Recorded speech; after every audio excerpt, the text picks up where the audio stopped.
데살로니가 후서 1장 1절에서 12절까지의 말씀 함께 보겠습니다. 데살로니가 후서 1장 1절에서 12절까지의 말씀을 우리가 다 같이 한 목소리로 읽겠습니다. 바울과 실루아노와 디모데는 하나님 우리 아버지와 주 예수 그리스도 안에 있는 데살로니가인의 교회에 편지하노니, 하나님 아버지와 주 예수 그리스도로부터 은혜와 평강이 너희에게 있을지어다. 형제들아, 우리가 너희를 위하여 항상 하나님께 감사할지니 이것이 당연함은 너희의 믿음이 더욱 자라고 너희가 다 각기 서로 사랑함이 풍성함이니, 그러므로 너희가 견디고 있는 모든 박해와 환난 중에서 너희 인내와 믿음으로 말미암아 하나님의 여러 교회에서 우리가 친히 자랑하노라. 이는 하나님의 공의로운 심판의 표요 너희로 하여금 하나님의 나라에 합당한 자로 여김을 받게 하려 함이니, 그 나라를 위하여 너희가 또한 고난을 받느니라. 너희로 환난을 받게 하는 자들에게는 환난으로 갚으시고 환난을 받는 너희에게는 우리와 함께 안식으로 갚으시는 것이 하나님의 공의이시니, 주 예수께서 자기의 능력의 천사들과 함께 하늘로부터 불꽃 가운데 나타나실 때에 하나님을 모르는 자들과 우리 주 예수의 복음에 복종하지 않는 자들에게 형벌을 내리시리니, 이런 자들은 주의 얼굴과 그의 힘의 영광을 떠나 영원한 멸망의 형벌을 받으리로다. 그 나라에 그가 강림하사 그의 성도들에게서 영광을 받으시고 모든 믿는 자들에게서 놀랍게 여김을 얻으시리니, 이는 우리의 증거가 너희에게 믿어졌음이라. 이러므로 우리도 항상 너희를 위하여 기도함은 우리 하나님이 너희를 그 부르심에 합당한 자로 여기시고 모든 선을 기뻐함과 믿음의 역사를 능력으로 이루게 하시고, 우리 하나님과 주 예수 그리스도의 은혜대로 우리 주 예수의 이름이 너희 가운데서 영광을 받으시고 너희도 그 안에서 영광을 받게 하려 함이라. 아멘. 우리 잠깐 개인적으로 하나님 말씀을 묵상하는 시간 갖겠습니다. 현재 우리는 데살로니가 전서를 묵상하면서 데살로니가 교회를 향한 사도 바울의 애타는 마음을 함께 느껴보았습니다. 데살로니가 교회는 사도 바울에게 있어서 아픈 손가락 같은 교회였습니다. 피치 못할 사정으로 마치 젖도 못된 아이를 두고 멀리 떠날 수밖에 없었던 어머니처럼 충분히 말씀으로 양육하지 못하고 가장 기초적인 복음의 뼈대만 세워놓고 도망치듯 데살로니가 교회를 떠나야만 했습니다. 사도행전 17장 2절 말씀에 보면 새 안식일에 회당에서 말씀을 전했다라고 기록되어 있습니다. 새 안식일이면 한 번은 예수님의 죽으심에 대해서, 한 번은 부활에 대해서, 그리고 나머지 한 번은 재림에 대해서 한 주에 한 주제씩 전할 수밖에 없었을 것입니다. 과연 젖도 제대로 못된 갓난아기 같은 데살로니가 교회가 살아남을 수나 있을까? 복음을 듣고 구원받은 그 영혼들이 믿음을 잃어버리고 다시 이방신에게로 돌아가 버리지나 않았을까? 핏덩이 같은 데살로니가 교회를 유대인과 이방인과 로마 제국의 온갖 박해로 요동치는 그 시대의 험한 강물 가운데 던져 놓을 수밖에 없었던 사도 바울의 마음은 마치 모세를 갈대상자에 넣어 나일강에 띄어 보내야 했던 요괴백 같은 마음이 아니었을까 생각됩니다. 그래서 마치 미리암을 뒤따라 보내듯 디모데를 데살로니가 교회에 보내었는데, 놀랍게도 데살로니가 교회가 사도 바울이 수개월 수년 동안 사역했던 그 어떤 교회보다 믿음에 굳건하게 서 있다는 놀라운 소식을 듣게 되었습니다. 그래서 하나님께 감사하며 그들의 믿음을 격려하기 위해 첫 번째 편지를 보내었고, 그래도 마음이 놓이지 않아서 이렇게 또다시 두 번째 편지를 보내고 있는 것입니다. 저는 데살로니가 교회를 향한 사도 바울의 마음을 묵상하면서 이 마음이 이 땅을 사는 하나님의 자녀들을 향한 하나님 아버지의 마음이며 이 땅의 교회를 향한 예수 그리스도의 마음이 아닐까 하는 생각이 들었습니다. 여러분, 하나님은 우리의 연약함을 너무나 잘 아시는 분이십니다. 이 세상 속에서 우리가 얼마나 나약하고 무력한 존재인지 하나님은 아십니다. 예수님께서 제자들을 보내시며 내가 너희를 보내는 것이 양을 이리 가운데 보내는 것 같다라고 말씀하셨던 것처럼 우리가 이 세상 속에 들어가 살아가는 것, 오늘 하루를 살아가는 것이 어떤 의미인지를 하나님은 알고 계십니다. 하루하루 살아가는 것이 쉽지 않음을 하나님은 알고 계십니다. 그래서 우리가 날마다 이 땅에서 넘어지고 실패하고 낙심하고 주저앉아 있는 모습을 보시면서도 우리 하나님은 결코 실망하시거나 분노하시거나 정죄하시지 않으십니다. 왜 그렇게밖에 못해라고 혼내시며 채찍질 하시는 분이 아니십니다. 오히려 그런 우리 연약함을 안쓰러워하시고 긍휼히 여기시고 위로하시며 넘어진 우리를 다시 일으켜 세워 주시는 분이신 줄 믿습니다. 그런데 너무 많은 사람들이 신앙생활 가운데서 하나님을 너무 무서운 아버지로 여기며 잔뜩 긴장된, 경직된 율법적인 종교생활을 하고 있는 것 같습니다. 그러다가 예기치 않은 어려움을 당하거나 불의한 사고를 당하거나 중한 질병으로 고통을 당하게 될 때 그것이 마치 하나님의 공의의 심판인 것처럼, 하나님 말씀대로 살지 못했기 때문에 하나님이 치시는 것처럼, 정죄하시는 것처럼 스스로를 정죄하기도 하고, 심지어 그런 고통 가운데 있는 사람들을, 다른 사람들을 정죄하기도 합니다. 아마도 죄로 인해 타락한 인간의 마음 깊은 곳에 있는 죄책감 때문에 그렇게 반응하는 것이 아닐까 생각됩니다. 요한복음 9장에서 날 때부터 맹인된 사람을 보며 제자들이 예수님께 처음 했던 질문이, 자동적으로 나왔던 질문이 이 사람이 맹인으로 난 것이 누구 죄 때문인가? 라고 질문했던 것처럼 우리 안에 있는 깊은 죄책감이 우리가 만나는 모든 부정적인 상황에서 그렇게 반응하도록 만드는 것 같습니다. 오늘날 율법적인 종교들이나 이단들이 그 죄책감을 이용해서 거짓된 정죄감을 심어주어서 두려움으로 수많은 영혼들을 사로잡아 멸망으로 이끌어가고 있습니다. 아마 당시 데살로니가 교회의 상황도 별 다를 바 없었을 것입니다. 그들은 예수님을 믿는다는 이유 때문에 극한 환난과 고난을 당하게 되었습니다. 종교가 이 세상을 살아가는데 유익을 주는 것이라고 믿고 있는 그런 시대에, 그래서 더 유익한 종교를 만들어내고 그런 종교를 선택하는 세상 속에서 예수님을 믿음으로 도리어 세상 살기 힘들어지는 상황에 부딪히게 되었습니다. 설상가상으로 그들이 당하는 고난의 의미를 왜곡하는 사단의 강교한 거짓된 정죄가 그들의 마음을 약하게 만들고 있었습니다. 과연 이런 극한 고난을 참고 견디며 믿음을 지키는 것이 어떤 의미가 있을까? 이렇게 고생하고 고통만 당하다가 결국 죽음으로 끝난다면 이 세상에서 당하는 고난이 내게 무슨 유익이 있을까?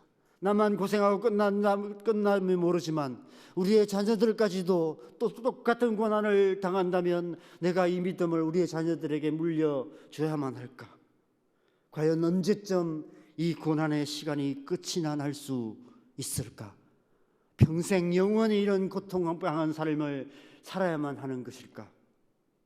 그들의 마음 안에 이런 질문들이 끊이지 않았을 것입니다.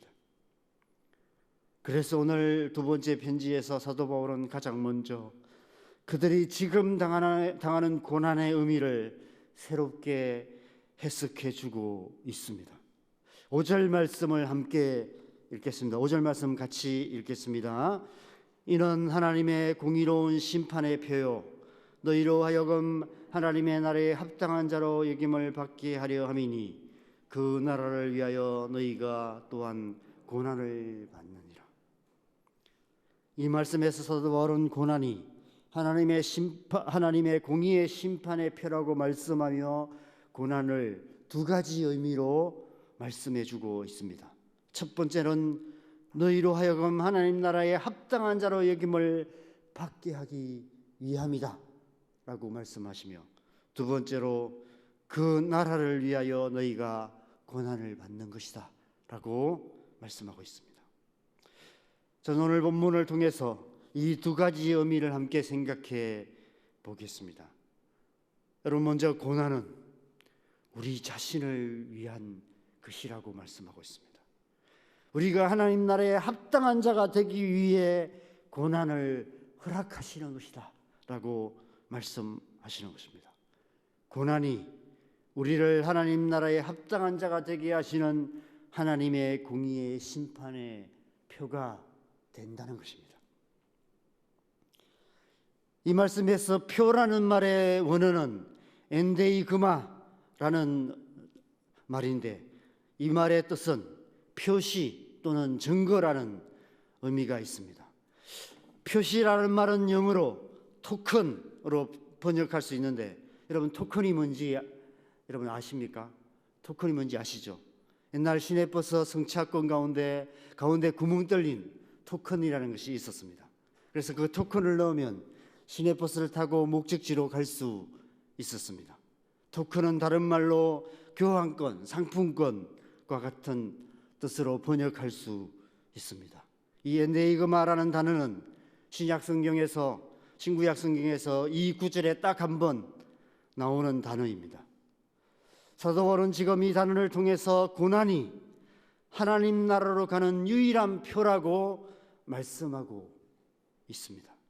버스 토큰과 같고, 기차로 말하면 천국행 기차표와 같고, 상품으로 표현하면 천국과 바꿀 수 있는 교환권과 상품권과 같다라고 말씀하고 있는 것입니다. 이것은 이 세상 다른 종교들이 판매하는 표와는 완전히 반대되는 것입니다. 믿는 사람이든 믿지 않는 사람이든 육신을 입고 이 세상을 살아가는 우리 모든 사람들의 마음은 동일하죠. 잘 살고 싶습니다. 편안하게 살고 싶습니다. 하는 일이 다 잘 되기를 바랍니다. 자녀들도 잘 되고, 사업도 잘 되고, 몸도 건강하고 장수하기를 원합니다. 그래서 이 세상 종교들은 하나같이 그런 것들을 약속하며, 그것이 신적인 축복의 표라고 선전하며, 내게 엎드려 절하면 이 표를 주겠다라고 약속합니다. 그런데 사도 바울은 지금 데살로니가 교회를 향해서 우리가 이 세상에서 당하는 그 고난, 너희가 당하는 그 환난과 고난이 바로 하나님 나라의 백성의 표다라고 말씀하고 있습니다. 하나님께서 고난을 통해서 우리를 하나님 나라에 합당한 사람이 되게 하시는 것이다라고 말씀하고 있는 것입니다. 그러면서 마지막 10절에서 12절 말씀에 보면, 그날에 그가 강림하사 성도들에게 영광을 받으실 뿐 아니라 12절 마지막에서 너희도 그 안에서 영광을 받게 하려 하심이라 말씀하고 있습니다. 사도 바울은 지금 극한 고난 가운데 있는 데살로니가 성도들을 향해서 당신들이 지금 당하는 고난이 헛되지 않을 것입니다. 예수님께서 강림하셔서 그 고난의 표를 굳게 붙들고 있는 여러분, 그 고난의 표를 가지고 있는 여러분들에게 이 세상의 그 어떤 영광과 비교할 수 없는 영원한 하나님 나라의 영광을 받게 하실 것입니다 라고 위로하고, 그래서 인내와 믿음으로 그 고난을 잘 이겨나가라고 권면하고 있는 것입니다. 이 권면은 오늘날 우리를 향한 위로와 권면이 아닐까 생각합니다. 여러분, 왜 신앙생활이 힘들까요? 왜 교회 생활이 힘들까요? 그것이 우리가 하나님 나라에 합당한 백성이 되는 표이기 때문입니다. 우리가 교회를 위해서, 예수 그리스도의 복음을 위해서 당하는 모든 고난의 시간들을 통해 우리는 하나님 나라에 합당한 백성이 되어갑니다. 그래서 마침내 예수님께서 강림하셔서 이루실 영원한 하나님 나라에서 그 하나님에게 영광을 드릴 뿐 아니라 그 하나님의 영광을 얻게 되고 받아 누리게 된다는 것입니다. 그래서 우리는 날마다 마라나타의 신앙으로 하루하루 우리에게 주어진 삶의 현실들을 묵묵히 참고 견디며 인내와 믿음으로 하나님 나라에 합당한 삶을 통해서 하나님 나라에 합당한 자로 살아가야 하는 것이죠. 그것이 사도 바울이 데살로니가 교인들을 향해서 말하는 고난의 첫 번째 의미입니다. 두 번째 의미는 하나님의 나라를 위하여 너희가 고난을 받는 것이다 라고 말씀하고 있습니다. 우리가 당하는 고난이 하나님 나라를 위한 하나님의 공의의 심판의 표가 된다라고 말씀하고 있습니다. 6절과 9절 말씀에서 그 의미를 설명하고 있는데, 먼저 6절에서 7절 상반절에서는 하나님의 공의에 대해서 너희로 환난을 받게 하는 자들에게는 환난으로 갚으시고 환난을 받는 너희에게는 우리와 함께 안식으로 갚으시는 것이 하나님의 공의다 라고 말씀하고 있습니다. 그리고 7절 하반절에서 9절까지 말씀에서는 하나님의 심판에 대해서 말씀하시는데, 우리가 세상에서 당하는 이 모든 고난이 하나님을 모르는 자들과 예수의 복음에 복종하지 않는 자들에 대한 하나님의 공의의 심판의 표가 된다라고 말씀하고 있습니다. 그것은 곧 예수님께서 다시 오시는 그날에 우리가 이 땅에서 당하는, 교회가 이 세상으로부터 당하는 모든 고난에 대해서 하나님께서 공의로 보응하시고 보복하시고 심판하실 것이라는 것입니다. 예수 믿는다는 이유로 우리를 핍박하는 자들, 우리에게 고통을 주는 모든 사람들을, 그들에 대해서 우리가 미워하고 우리가 원망하고 우리가 보복하지 않아도 마지막 날에 하나님께서 합당한 대가를 받게 하실 것이라는 것입니다.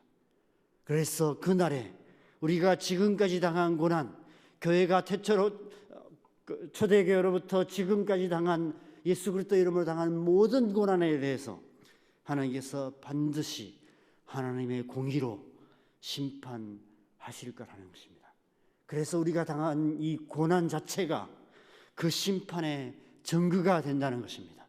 하나님의 그 심판대 앞에서, 하나님의 재판에서 우리가 당했던 모든 고난, 우리가 받은 그 고난의 흔적들이 바로 증거가 되어서 그 심판의 그 합당한 기준이 된다는 것입니다. 봐라, 이것 때문에 너희가 고난을 당하는 것이다, 너희가 심판을 받는 것이다 라고 말씀하신다는 것입니다. 그래서 9절에 이런 자들은 주의 얼굴과 그의 힘의 영광을 떠나 영원한 멸망의 형벌을 받으리로다 라고 말씀하고 있는 것입니다. 결론적으로 말해서 이 땅을 사는 우리 그리스도인에게 고난은 우리가 하나님 나라에 합당한 백성이 되는 표인 동시에 이 세상에 대한 하나님의 공의의 심판의 표인 것입니다. 고난은 우리를 위한 고난이기도 하고 하나님 나라를 위한 고난이 된다는 것입니다. 그래서 우리는 이 세상 사는 동안 고난을 피할 수 없습니다. 그래서 교회는 이 세상으로부터 박해를 받을 수밖에 없고 미움을 받을 수밖에 없습니다. 잘해도 미움을 받고 못해도 미움을 받고, 그것이 교회의 운명인 것입니다. 갈라디아서 6장 17절에 사도 바울은 내 몸에 예수의 흔적을 가졌노라 라고 고백하고 있습니다. 우리 또한 이 세상 가운데 살아가면서 예수의 흔적을 우리 몸에 지니는 삶을 살아갈 수밖에 없는 것이죠. 그런 의미에서 우리가 그리스도인으로서 이 세상을 살아간다는 것은 날마다 흉터가 하나씩 늘어나는 것이 아닐까, 이런 생각이 듭니다. 우리의 마음에, 우리의 육신에 그리스도의 고난의 흔적이 하나 둘씩 늘어나는 것이 신앙생활이 아닐까 생각됩니다. 그 흉터들이 예수님께서 다시 오실 그날에 우리가 하나님 나라에 합당한 백성이라는 표가 될 것이며, 반대로 이 세상에 대한 하나님의 공의의 심판의 증거가 되는 것입니다. 그래서 우리는 인내와 믿음으로 기꺼이 고난당하는 삶을 살아가야 하는 것 같습니다. 그래서 마침내 영원한 하나님 나라의 영광에 참여하는 자가 되어야 하는 것이죠. 비록 그것이 아프더라도, 힘들더라도, 끝도 없는 것 같다 하더라도 묵묵히 참고 견디며 인내하며 믿음으로 살아가는 저와 여러분 되시기를 바랍니다. 오늘 하루도 흉터가 하나 더 늘어나는 하루가 되더라도 그것이 하나님의 백성의 표이며 이 세상에 하나님 나라를 위한 표임을 기억하며 기쁘게 오늘 하루를 살아내는 저와 여러분 되시기를 주님의 이름으로 간절히 축원합니다. 함께 기도하겠습니다.